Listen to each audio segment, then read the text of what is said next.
Hi, Lisa Jane here, your host for the 7 Principles of Self-Care. I first designed these because I implement the 7 principles into my life, and I had a lot of people asking me questions why I'm always happy and feeling healthy, and also if I'm ever feeling chaotic, how I get myself out of it. This week it's all about pacifying, and I have Dr. Khushdil Chokshi with me, who is an Ayurvedic practitioner.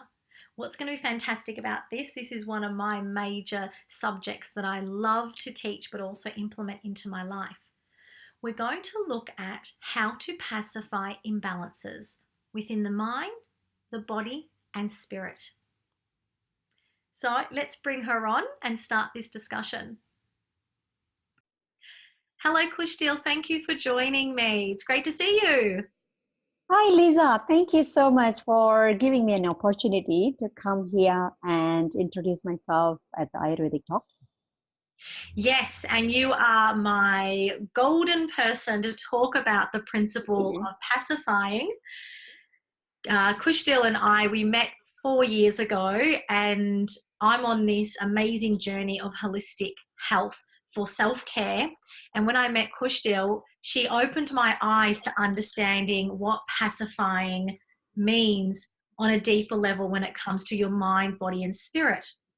And so, first of all, Ayurveda is the area that she specializes in. So we'll start at that point and explain to us, Khushdil, what does it mean when we say Ayurveda?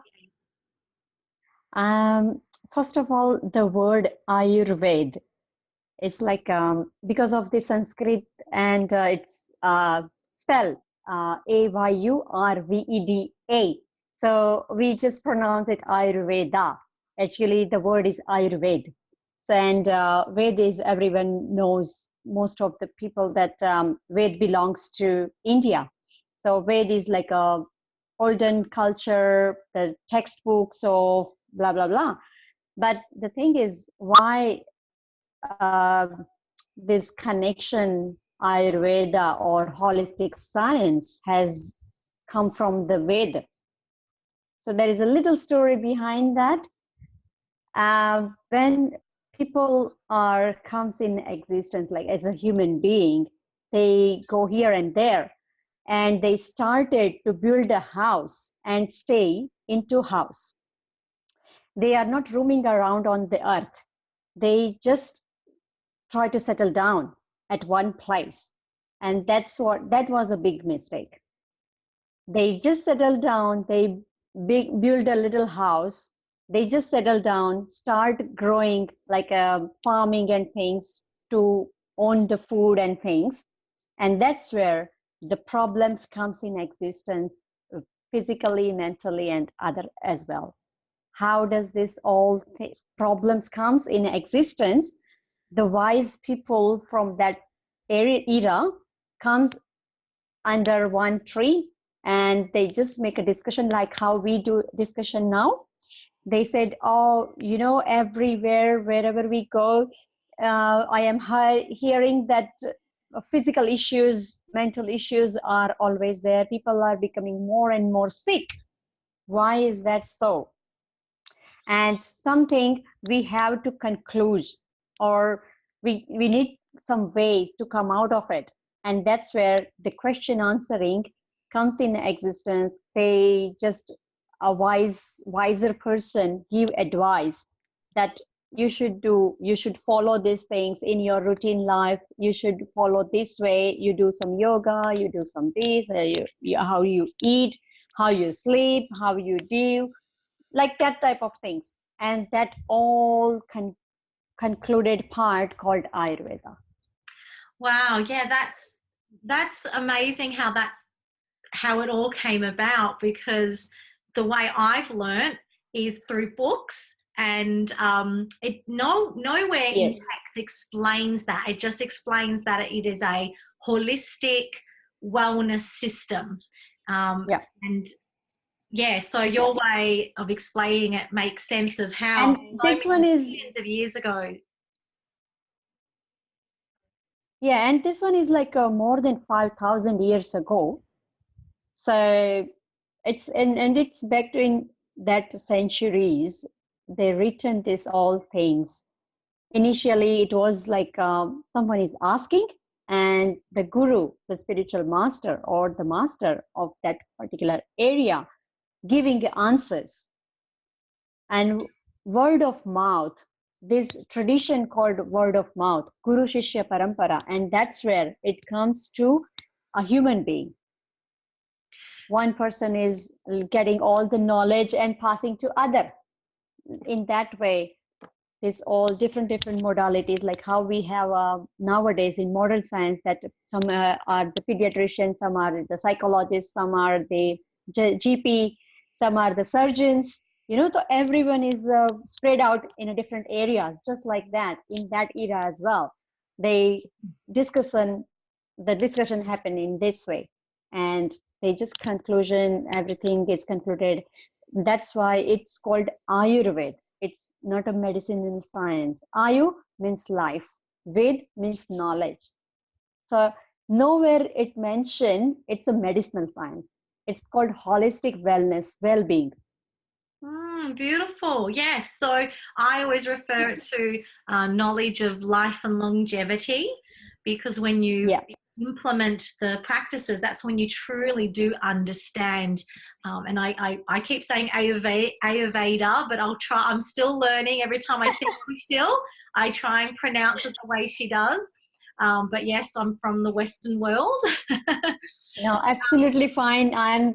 Because I'm also working with the Westerners, so I'm also telling in their own tongue, so they won't feel some miserable. So I also sometimes tell Ayurveda, yoga, like that, so they feel more comfortable in that way. I think that's a really good strategy to take, because when people are new to ideas, they can stay away from reading into it or doing research if they don't feel comfortable. And that's the first step is, saying Ayurveda. When I first went into it, I was fine with saying it like that. But then when I learnt that's not the right way, I just stopped saying the actual word and started talking about the foundations. And that's not really healthy when you're living a holistic lifestyle. Yeah. So now that we've spoken about Ayurveda, there are different foundations that make up what it is. So what is something that we could first start with? What is the first foundation that would be a good way for our viewers and our listeners to learn about, to understand the principle of pacifying? First of all, balance yourself. So pacifying comes, what's the meaning of pacifying is, you are not in a right track. You need something to adjust or assimilate in yourself. Or we can say, I have to go on right track. That's called pacifying, I think. So that means you are accepting yourself not on right track. So to come back on track means, what's your daily routine? What's your lifestyle? What type of job are you doing? What are the people surrounding you, to whom you are taking care of, to whom taking care of yourself, like somebody taking care of yourself. So how they are, what they are doing, right? So this all things matters. It's not only physical level. Physical level also helps. Sometimes physical problem comes from the back to mind, subconscious mind. So pacifying subject is quite bigger than we understand, but I would like to say physically, mentally, and spiritually, these three parts, we need to take care of it. Physically, how our lifestyle, how our body language, how our work, how we are taking care of everything in physical level. Yeah, that's so mental level, we can say what I am thinking, what my thoughts are, how my thoughts made out of. That's all coming in the mental state. So and we'll start emotionally. We'll start with the Yes. mind, because mind, body, spirit is the three Yeah. foundations that we're going to start with when it comes to pacifying, which means to balance. When you're feeling in balance, Yes. when you're thinking in Yes. balance, and spiritually, Yes. when you're, well, your spiritual self, we'll talk about that a bit later, but when you're feeling in balance in your wholeness, Yes. that's why I find that when we self-care, it's important to pacify. So in the first section, we're talking about the mind. Let's first talk about an imbalance. What is an imbalance of the mind? What does it look like? Okay. Have you seen sometimes people driving a car, and they are listening some good audiobook. At the same time, they are giving answer on the phone. Have you seen somewhere? Lots of people driving the phone, Yes. and on the phone, and the kids are screaming in the background, and they're trying to look out to see where they're going, make sure that they get home in one Yes. piece. What it suggests? Let me know. What do I suggest? Now, what do you feel? Oh, what do I They feel? are in, yeah, they are in balance or not? Well, it depends if someone's able to multitask all that and be okay with it. Absolutely. Understandable. Yes. It's fine. However, if the kids are screaming and they've got the radio going and it's chaotic on the road, well, straight away it's going to actually blow up their minds. They're going to feel overwhelmed, frustrated, irritated, and impatient. And That's other called things as well. imbalance. That's called imbalance. Easy. Easy. Yeah. So what's a way to pacify the mind when you're One task at a time. That's called pacifying formula. So you're in the Because car, your kids are screaming, the music's on, the road's chaotic. Well, you can't control. Oh, that's what I'll get at. Control what you can. What you can't control, let it be. So the road with the chaos, yes, the people driving around, you absolutely, can't control that. However, you can absolutely. turn the radio off and you can speak Yep, to your children so they can stop screaming. perfect. See, we That's the all first know part of this thing. pacifying. Okay. Perfect. Interesting. That sounds like something simple that we can say we can do, but when you're actually in that moment of chaos, how do Yeah, we become aware that that is actually happening? Because that's really hard for a lot of people that are going through yeah, that overwhelming state all the time. yeah. So that for that thing, I always suggest to my clients as well, whomsoever are suffering with stress, anxiety, tensions, especially fast IT world people. They are always in front of computer, and no matter what time it is, they need to contact with American time, sometimes Indian time. They need to match, and they need to work with whole around the world, and they don't have any idea. They have had their lunch or dinner, or doesn't matter what time they are working. So in this all problem, they need to understand where they are going. First of all, just make a boundaries of what they can do and what they can't do. Okay, so in saying that, when you're in the chaos is not a good time to work Take a out. decision. It's before you Yes. fall into that chaos. So I would then think that if you're in the chaos, it is happening. When you get out of the chaos, by the time, like you get home, all the kids are jumped out, you feel like pulling your hair out, but you know, oh my God, I don't want that to happen ever again. A good idea would be, okay, now let's plan for next time Yes. how to prevent this. And how to prevent it would be talking to your kids before you start the car. Okay, guys, we're going out for the drive now. Helping them to be sorted in their car. Do they need books to read, or do they want to draw? If it's up to you, some parents like to give the iPads Yeah. or give them games to play in the car. Yeah. And then the type of Absolutely. music is really important, Khushdil, I find too, because music can trigger and set off your overwhelming feeling. And also, you're right, knowing where you're going, where you're driving Yes. to. So you already have a pre-planned of Pre-planned is the best thing. Yeah, pre-planned is the best thing, but somehow, if not possible, some accident can happen anytime. So we need to be aware for the accidents as well. It's okay. It can happen. So at that time, our mindset should be there. It's okay. Accident, this is an accident. So we need to accept it. Yes, and accepting is can be quite difficult to do, and acknowledging what's happened and Yeah. acknowledging the And that feelings. makes you more grounding than overwhelming. This is Okay. what I experienced in my life, that how we can acknowledging ourselves that, okay, this is maybe this is going to happen like this way. So accept it.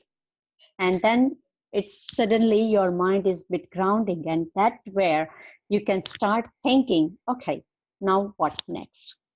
Very good. So, on a more general level, because we've just used an Yes, example, on a general level, absolutely. when you're in the chaos, it's okay to allow to understand today as you're listening to this, or if you're watching this, that whatever is happening for you, either if it was in the past, if it's right now, or you're thinking about a future, it is okay. And whatever you're feeling, to acknowledge that and accept that it's okay to feel like this. It's human nature of us to feel it. To help us to pacify what is happening, take that moment and look at, so I'm keeping it general, look, communicate with the people around you, make a plan Yep, of how you're going to get from A to B, yep, and also keep that mindset of whatever happens, it's part of the plan. This is what's meant to happen. that's it. That's it. And that's where we can come forward with lots of different modalities. We can work with different areas that Yes. and easygoing. We no need to put in efforts to do this and that. And multitasking is not at all a task. It's not a good way to work done. You know where when you do multitasking things. If I talk with you at the same time, so I receive some of my guests at my place, and at the same time, if I uh, check my emails, never going to happen. It's with multitasking, it's a very masculine energy, problem solving, kind of way in being. I know being an entrepreneur, I can multitask. However, I don't feel in those times. The feminine energy, the yin and the yang don't work together. I'm just focusing on one and doing the one thing, but a lot of different things. But I definitely know I can't be having a deep and meaningful conversation with my headphones as I'm vacuuming and cleaning the house, because that shows disconnection. And we spoke last week about the Yeah, principle of connection, and it's really important when we're doing tasks to be focused on that one task, because the other person will feel the disconnection, then your relationships break down. absolutely. At the same time, you need to connect yourself with yourself. And that's what If I'm you finding. connect with yourself, if you connect with yourself, then only you can connect with others nicely. That's right. And so with the pacifying of the mind, I love the Yeah, concept of being okay with it, creating a plan of how to get from here to there, and yeah, communicating with whoever you need to. So moving along now to the body, pacifying the body. This is quite yeah. interesting, because this is where I would start to think food starts to get involved, herbs and spices, fruits and Mm-hmm, vegetables. mm-hmm, So mm-hmm. let's talk about a state of imbalance to start with when it comes to your physical body. What does that Yeah. look like? So it's very interesting. When I first started to learn Ayurveda, uh, and the first year in my university and my uh, golden days, it was really miserable person we are, because we learned chemistry, physics, biology into school up to year 12. And suddenly our whole world has changed. It's complete spiritual, holistic well being science. So there is no physics, no chemistry, no biology comes in existence. Straight away, we jump into 5 elements. So we need to find where the chemistry, where the physics is. Yeah, so And the five until, elements. yes, so that 5 elements called physics, and that physics help us to become a human being. That 5 elements is space, air, fire, water, and earth, which we are all made out of. And that's 5 elements theory makes us another world. We are always in another world. We are just out of the world because this theory no one can understand at that time. And wherever we go, wherever we explain them, it's very hard to adopt it in a routine life. And then our physics and chemistry help us to understand this 5 elements theory. And Yes. that's where it's quite deep down. Yes, So, understanding yeah. your own elements is a good start. So how do we then, so when it comes to feeling imbalanced, to then pacify, what's the next step? So we know our 5 elements. How do we then find out what we are made up of? Because Yeah, so that's a good question, Lisa. It's like everyone is made out of a very unique elements bondage. That's called tridosha, like bioenergy. Some people says bioenergy. Some people says in our Ayurvedic terminology we call it prakriti. Prakriti means constitution. So each and every person has a physical and mental constitution. So how that person look like, how that person work, how that person would like to work, how that person approach with different people. According to this all things, we have 10 types of examinations. So we do give some question answer. We feel the person, we feel his hair, we feel touch the skin. We ask some question about loo and poo and hunger and some aches and pains and lots others. So it's all like a modern science is doing blood pressure and pulse and some different types of blood checks and reports, different types of reports. Just like that type of examination, Ayurveda also mentioned back to like around 7,000 years ago. The urine examination, stool examination, everything is mentioned. On top of it, when person comes to you, you can identify what constitution according to that appearance of the body and like that. Yeah.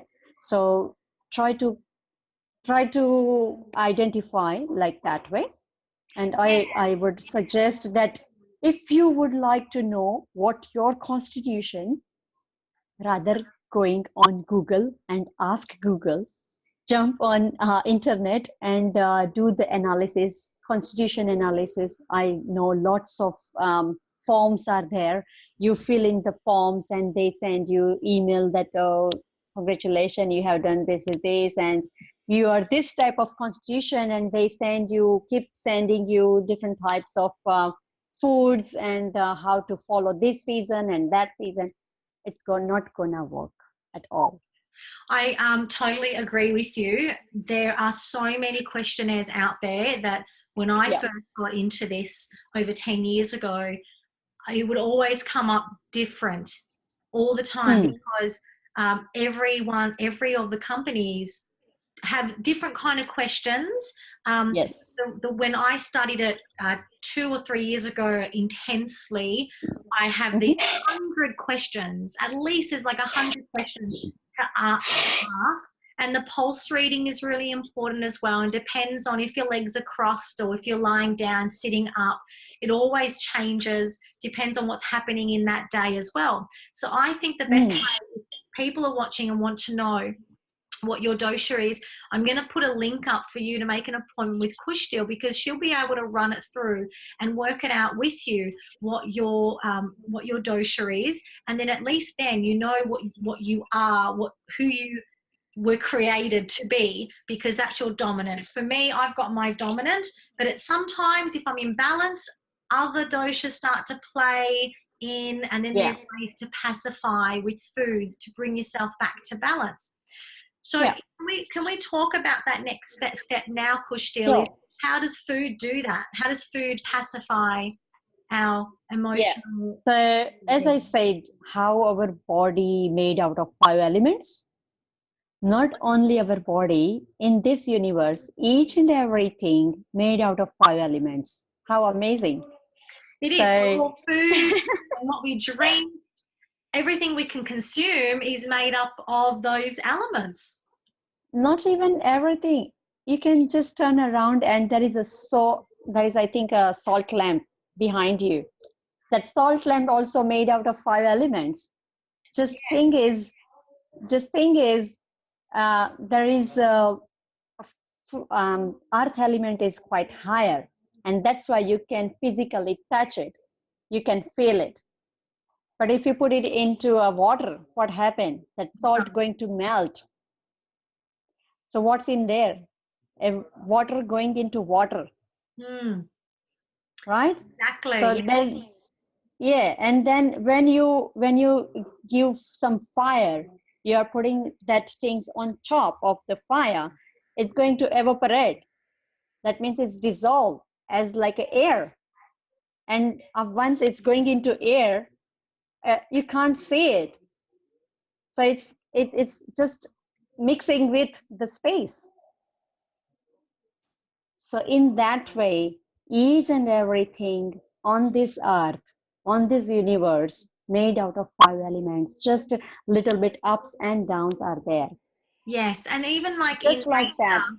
there Yeah. in nature we have our doshas as well in the seasons. So we've got our Mm. doshas with us and doshas in the seasons as well. And that's when you look at the seasons and you watch it changing from summer to autumn to winter, and how, yeah, the weather goes up and down and becomes dry, becomes moist.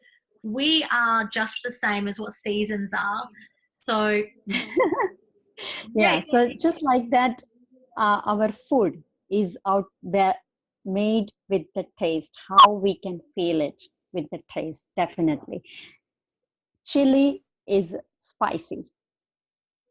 Salt is like a salty. Lemon is a soury. So because of the different taste, we can realize that, okay, this is the different taste and how that taste made out of. It's so again, even tastes are made up of the five elements. yes, the two combination of elements made different taste. Yes. So sweet made out of earth and water element.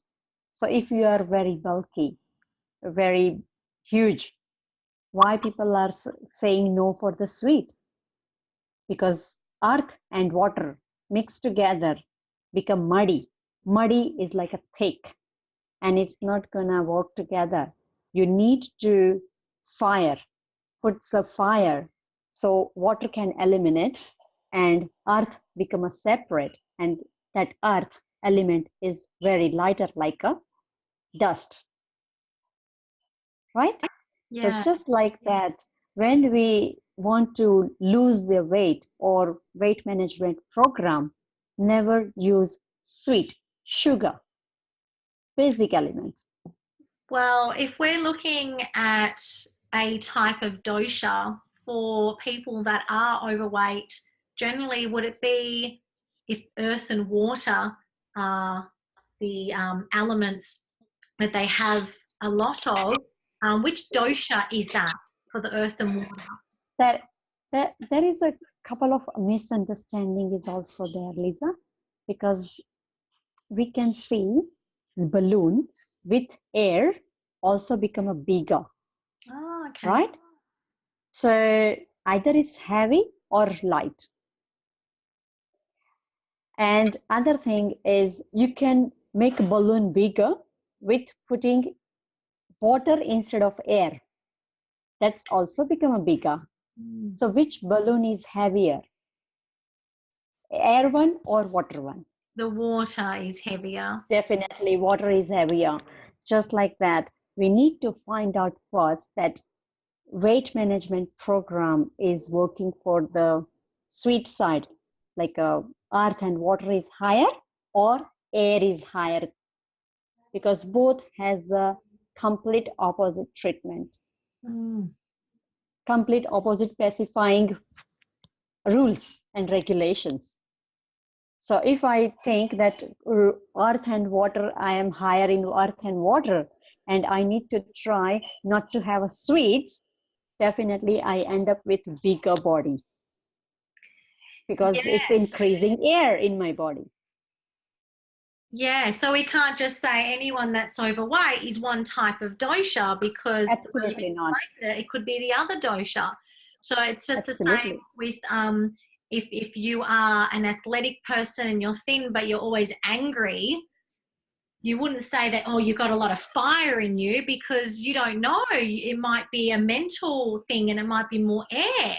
So there's lots of areas to look at. So I highly recommend booking in to see Khushdil to work out what your dosha is, because as we said before, it's very tricky online when you're on Google or just researching and reading through books.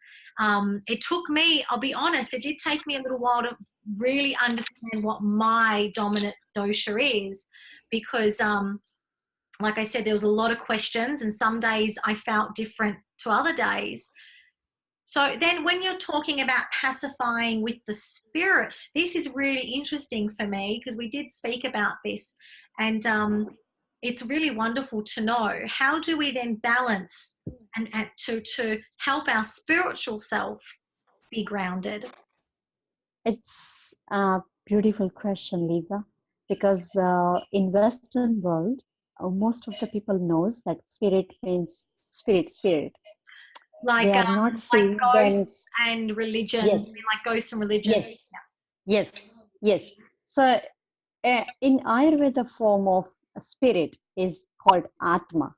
Atma means which you can't see, which you can't feel, but still you, like, feel means you can understand that feelings, something is there.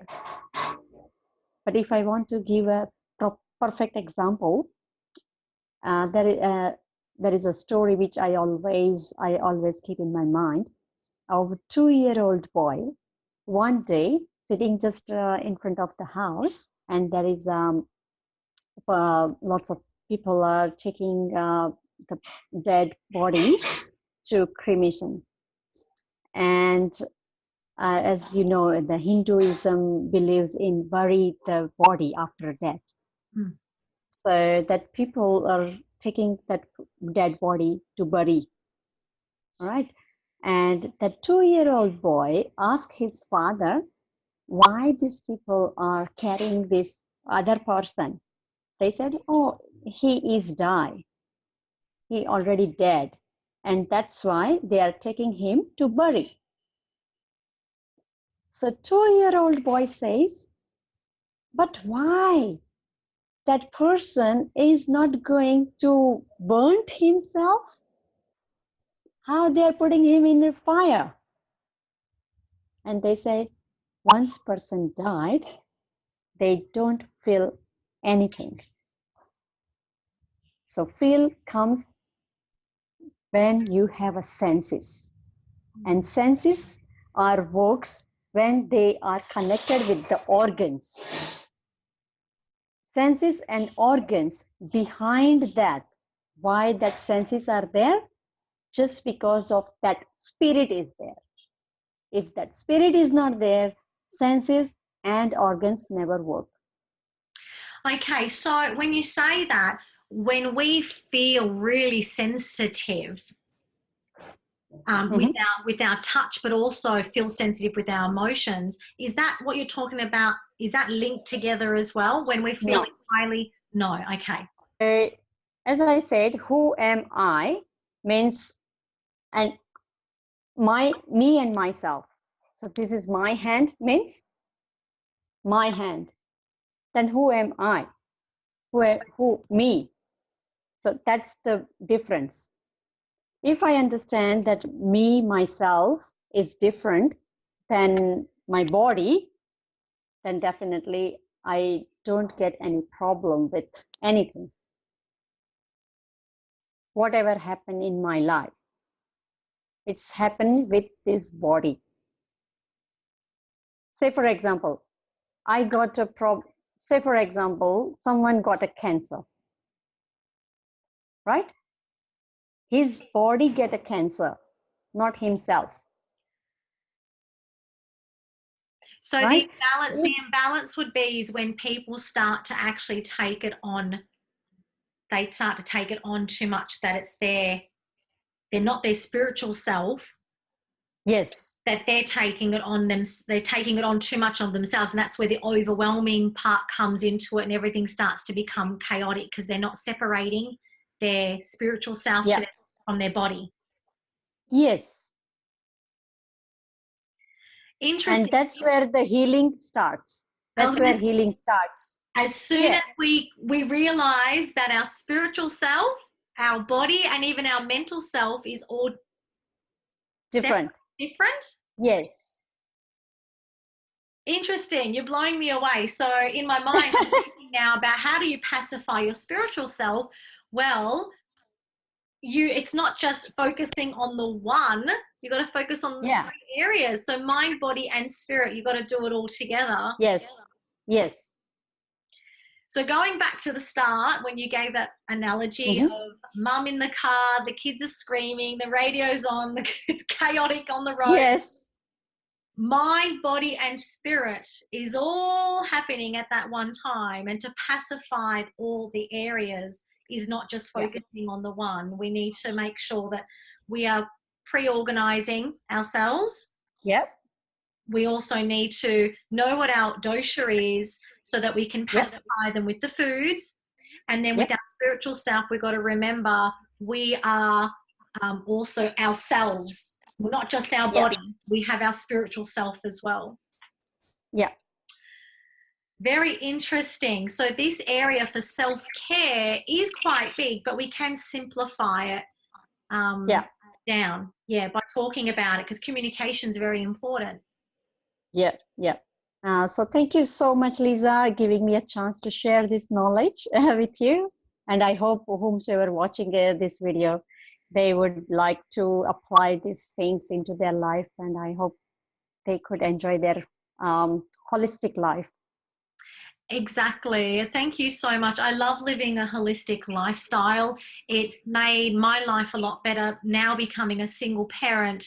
Before, when I was doing it while I was married, it was a lot trickier at that time because I not only had to think for myself, but for everyone around me that wasn't practicing or implementing these modalities. As a single mom, it's helped me get through my chaotic times of being separated and going through settlement and parenting plans. However, now when chaos happens, I'm able to bounce back a lot quicker, and I'm a lot happier and healthier for it too. So I truly do would love anyone that's listening, that is viewing this, if you're thinking about implementing this holistic wellness Ayurveda. Is that how I say it now? Ayurveda? Yes, perfect. Perfect.